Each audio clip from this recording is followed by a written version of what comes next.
Labas ada? Gas. Oke, mulai ya. Assalamualaikum warahmatullahi wabarakatuh. Kami dari kelompok 11 dari kelas R002 akan mempresentasikan mengenai penyakit fenilketonuria.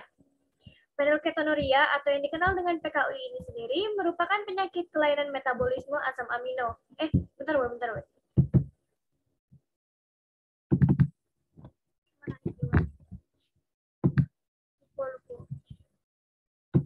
Ensure.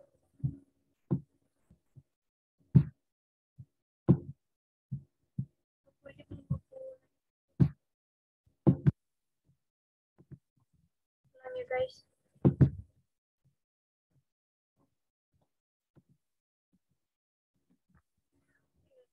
Bismillahirrahmanirrahim. Assalamualaikum warahmatullahi wabarakatuh. Kami dari kelompok 11 dari kelas R002 akan mempresentasikan mengenai penyakit fenilketonuria. Di antaranya anggota kami ada 5, yaitu ada Siti Munawaroh dengan NIM F1C1190009, ada Dwi Afriani dengan NIM F1C1190027, Romi Triadi Nugroho dengan NIM F1C1190035, Rizky Fernando dengan NIM F1C1190043, dan saya sendiri, Andisa Nurul Aini dengan NIM F1C1190053. Untuk pengenalannya sendiri, fenilketonuria atau yang dikenal dengan PKU merupakan penyakit kelainan metabolisme asam amino bawaan sejak lahir yang diakibatkan oleh mutasi gen fenilalanin hidroksilase atau yang dikenal dengan PAH yang terletak pada kromosom 12q23.2. Penurunan aktivitas PAH sendiri pada PKU dan HPA disebabkan oleh mutasi gen PAH yang mengakibatkan terbentuknya enzim PAH yang tidak fungsional. 1,2 PAH mengkonversi fenilalanin atau PHE menjadi tirosin dan memerlukan tetrahydrobiopterin atau BH4 sebagai kofaktor molekul oksigen dan Fe di dalam prosesnya. Defisiensi dari PAH sendiri selain dapat mengakibatkan PKU, juga dapat menyebabkan varian lain lebih ringan, yaitu penyakit hiperfenilalaninemia atau yang dikenal dengan HPA. Berdasarkan kadar fenilalanin dalam darah, defisiensi PAH sendiri dapat digolongkan menjadi PKU klasik atau dengan fenilalanin lebih dari 1.200 μmol per liter.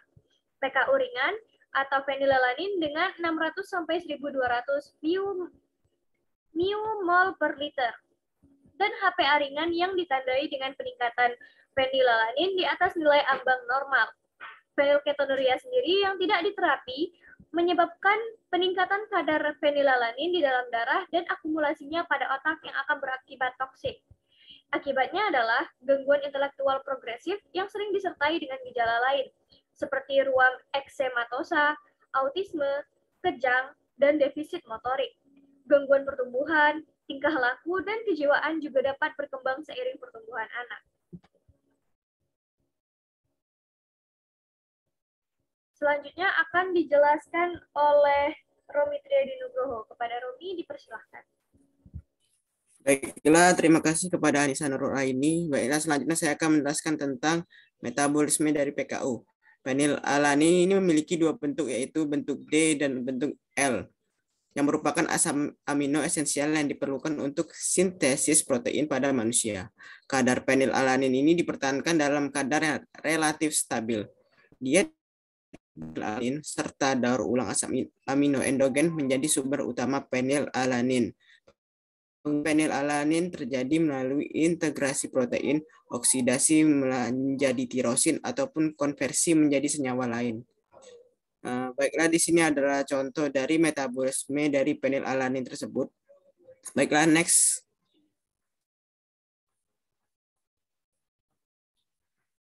Ya, selanjutnya itu ada konversi fenilalanin menjadi tirosin. Ini terjadi melalui sistem hidroksilasi yang melibatkan PAH. Kofaktor pterin tidak terkonjugasi, BH4 di hipropretin reduktase dan 4-alfa karbinolamin dehidrase. Enzim PAH mengkatalisis hidrolisasi L-fenilalanin menjadi tirosin. Metabolisme fenilalanin dan aktivitas PAH umumnya berkaitan dengan organ hati. Enzim PAH pada manusia ini merupakan kombinasi tetramen dan dimer monomer yang terdiri atas 452 asam amino dengan berat molekul 500 kilodalton. Aktivitas enzim PAH memerlukan BH4 sebagai faktor dan molekul oksigen. Enzim PAH ini terdiri dari beberapa domain fungsional. Selanjutnya saya kembalikan kepada moderator.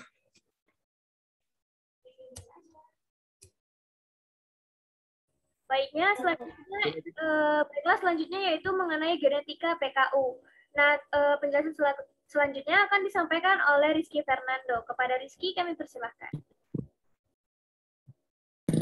Gen PAH manusia terletak pada kromosom 12q23.3,3. Panjangnya sekitar 171 kb dan mengandung 13 ekson.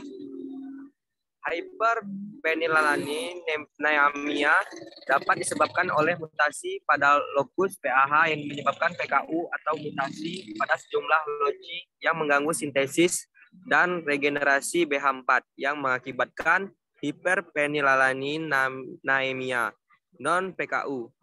Mutasi dapat menghasilkan fenotip yang normal ataupun patogenik tergantung gangguannya pada struktur dan fungsi enzim. 1,2 The Human PAH Mutation Knowledge Base 2007 melaporkan sebanyak 558 mutasi yang berbeda dengan mayoritas 62% adalah mutasi missensi. Letak mutasi menentukan efeknya pada efektivitas enzim PAH yang menentukan fenotip hiperphenylalaninamia pasien. Rendah atau tidak adanya efektivitas enzim mengakibatkan fenotip PKU klasik. Mutasi lain yang menghambat aktivitas enzim secara parsial menghasilkan PKU ringan ataupun hiperphenylalaninamia ringan. Next.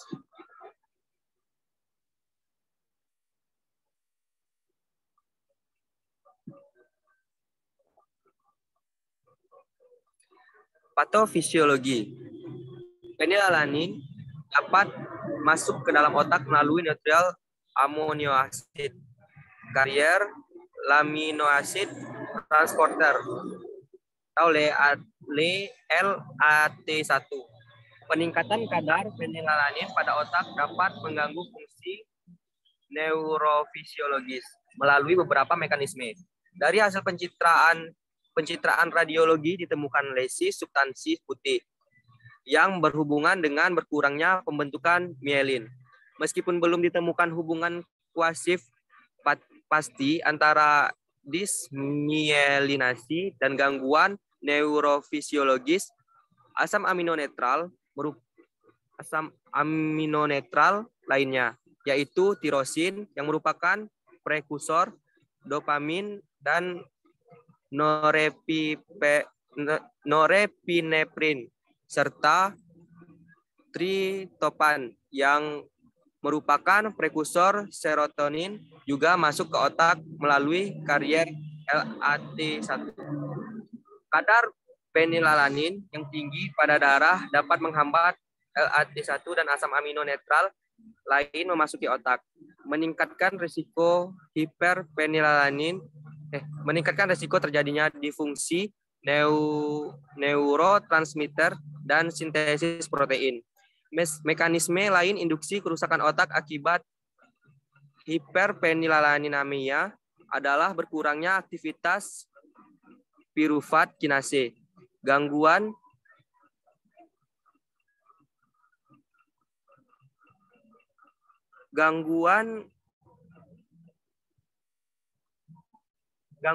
neurotransmisi glutamatergik dan berkurangnya aktivitas enzim 3-hidroksi 3-metilglutaril koenzim A reduktase. Makna klinis berkurangnya dopamin, kotekolamin, dan serotonin di otak pada pasien PKU belum jelas dipahami. Di antara neurotransmitter tersebut, dopamin telah diteliti secara ekstensif. Berkurangnya dopamin dalam menimbulkan masalah di neuron prefrontal yang memiliki turnover dopamin lebih tinggi dibanding neuron lainnya di otak.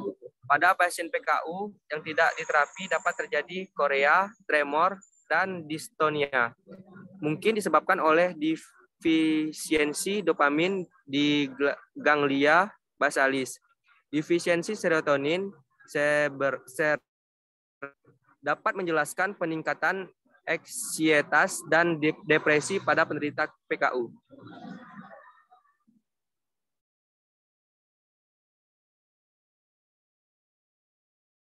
Saya kembalikan ke moderator. Baiklah, untuk selanjutnya screening dan diagnosis yang akan dijelaskan oleh Siti Munawaroh. Kepada Nana dipersilahkan. Baik, terima kasih atas kesempatannya, Nisa. Saya di sini akan menjelaskan materi itu mengenai screening dan diagnosis. Nah, yang pertama itu screening neonatus. Semua bayi itu sebaiknya dilakukan screening PKU pada hari pertama kelahiran untuk mengatur intervensi diet agar mencegah anak-anak PKU dari kerusakan neurologis. Jika screening dilakukan di ruang nifas, itu sampel biasanya diambil antara hari kedua dan kelima. Tetapi secara umum, screening dilakukan antara hari kedua dan hari ketujuh. Screening terlalu dini itu dapat memberikan hasil negatif palsu akibat tidak cukup waktu bagi diet untuk memberikan kadar yang cukup untuk penegakan diagnosis. Pada beberapa bayi prematur itu dapat ditemukan sistem enzimatik yang masih immature, termasuk metabolisme asam amino, sehingga dapat memberikan hasil peningkatan penilalanin dalam darah yang bersifat sementara. Jika langsung diinterpretasikan dapat memberikan hasil PKU positif palsu. Hasil screening dini PKU itu harus diinterpretasikan dengan memperhatikan apakah bayi tersebut sedang sakit, mendapat nutrisi parenteral ataupun mendapat transfusi darah. Jika ada hal tersebut, maka screening kedua harus dilakukan. Kemudian yang kedua itu BH4 loading test. Ini digunakan untuk membedakan peningkatan penilalanin akibat defisiensi PAH atau akibat defisiensi BH4. Tes ini bermanfaat dalam deteksi awal defisiensi BH4 dan deteksi penderita PKU yang responsif terhadap pemberian BH4. Kemudian yang ketiga itu pemeriksaan cairan cerebrospinal. Defisiensi BH4 itu mempengaruhi sintesis katekolamin, serotonin, dan nitrit oksida di sistem saraf pusat, dan pengukuran metabolit tersebut pada cairan cerebrospinal penting untuk mendiagnosis derajat defisiensi BH4.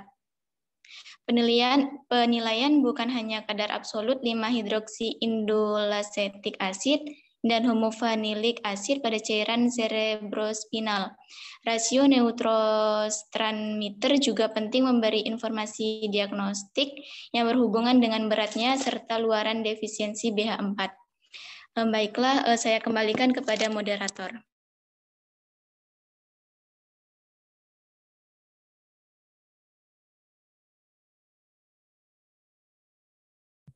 Baiklah, untuk selanjutnya mengenai penata laksanaan penderita PKU akan dijelaskan oleh Dwi Afriani. Kepada Dwi, kami persilahkan. Baik, terima kasih Anissa atas kesempatannya. Untuk selanjutnya yaitu penata laksanaan penderita PKU, di mana bertujuan untuk mempertahankan kadar penilalanin darah dalam batas aman untuk mencegah retardrasi mental, menyokong pertumbuhan normal hingga dewasa. Nah, hal ini dapat dicapai dengan cara sebagai berikut. Yang pertama itu yaitu terapi diet. Pembatasan diet fenilalanine merupakan terapi untuk PKU dan biasanya dimulai setelah konfirmasi penyakit ini pada neonatus. Penderita PKU harus menghindari makanan kaya protein seperti daging, ikan, telur, roti, produk susu, dan lain-lain sebagainya, serta makanan dan minuman yang mengandung pemanis aspartam, tepung, kedelai, dan bir. Diet penderita umumnya terdiri dari makanan alami yang mengandung protein rendah, Contohnya sayur-sayuran, buah, dan beberapa jenis sereal. Kemudian yang kedua ada glikopeptida yang berasal dari keju yang kaya asam amino esensial, tetapi tidak mengandung tirosin, tryptofan atau fenilalanin. Protein ini dapat digunakan sebagai adegan untuk diet rendah penil, khususnya yang dibuat dengan pemurnian yang menghasilkan fermentasi asam amino aromatik selain fenilalanin. Kemudian yang ketiga ada BH4. Sejumlah mutasi berkaitan dengan fenotip PKO sensitif terhadap BH4, sehingga BH4 dapat aktivitas PAH yang berguna menurunkan kadar fenilalanin dalam sirkulasi. Kira-kira 10% kan dari 30% kadar fenilalanin dalam darah dengan penggunaan sapropterin. Idealnya, sapropterin akan menurunkan kadar fenilalanin sehingga terkontrol tanpa restriksi diet. Tetapi biasanya sapropterin diberikan kombinasi dengan terapi diet. Kemudian yang keempat ada large neutral amino acid. Fenilalanin berkompetisi dengan large neutral amino acid lain untuk transfer melewati barir darah ke otak, sehingga suplementasi dengan asam amino lainnya selain fenilalanin dapat menjadi pendekatan terapi potensial. Pemberian asam-asam amino tersebut setelah pemberian fenilalanin oral mengurangi peningkatan fenilalanin pada otak pada penderita PKU. Untuk yang terakhir yaitu fenilalanin amonialiase. Ini merupakan enzim yang berasal dari bakteri yang mengkatalisis konversi L-fenilalanin menjadi trans-sinamin asid dan amonia. Kadar fenilalanin darah dan otak berkurang dalam 90 hari setelah injeksi fenilalanin amonialiase. Baiklah, terima kasih. Saya kembalikan ke moderator.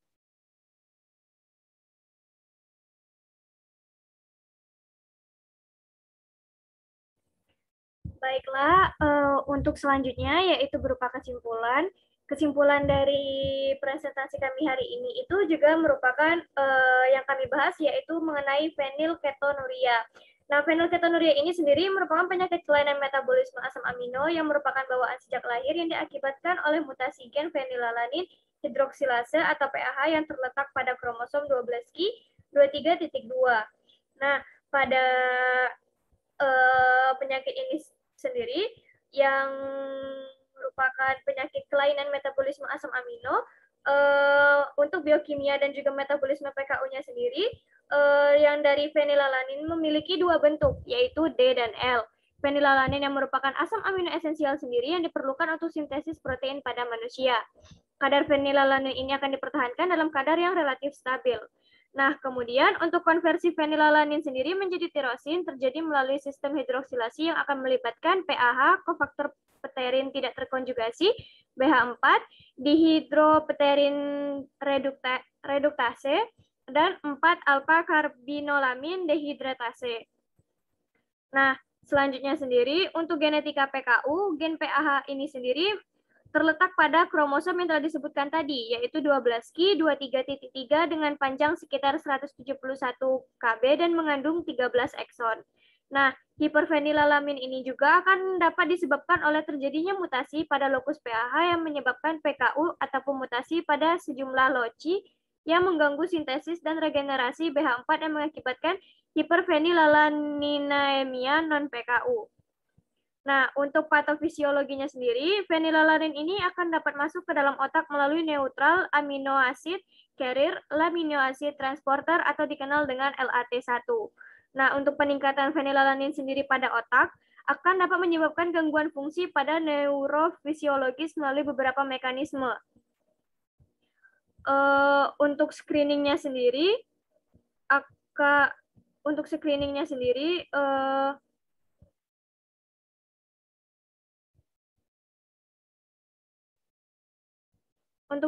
sendiri, pada bayi dilakukan screening PKU pada hari pertama kelahiran untuk mengatur intervensi diet agar mencegah anak-anak PKU dari kerusakan neurologis. Yang selanjutnya yaitu melakukan BH4 loading test yang digunakan untuk membedakan peningkatan fenilalanin yang diakibatkan oleh defisiensi PAH atau akibat defisiensi BH4. Dan yang ketiga, dapat dilakukan pemeriksaan cairan cerebrospinal yang merupakan defisiensi dari pH 4 yang mempengaruhi sintesis katekolamin, serotonin, dan nitrat oksida di sistem saraf pusat, dan pengukuran metabolit tersebut pada cairan cerebrospinal yang penting untuk mendiagnosis derajat defisiensi BH4.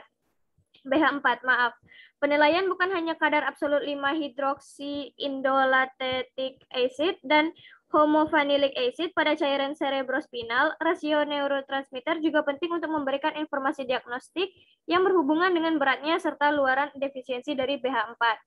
Untuk penata laksanaan penderita PKU sendiri dapat dilakukan dengan melalui terapi diet, dengan melakukan glikomakropeptid yang merupakan protein yang berasal dari keju yang kaya akan asam amino esensial, dan yang ketiga dapat melalui BH4 yang dilakukan melalui sejumlah mutasi, yang keempat yaitu melalui large neutral amino acid, dan juga yang terakhir dapat dilakukan melalui fenilalanin amonia liase atau PAL.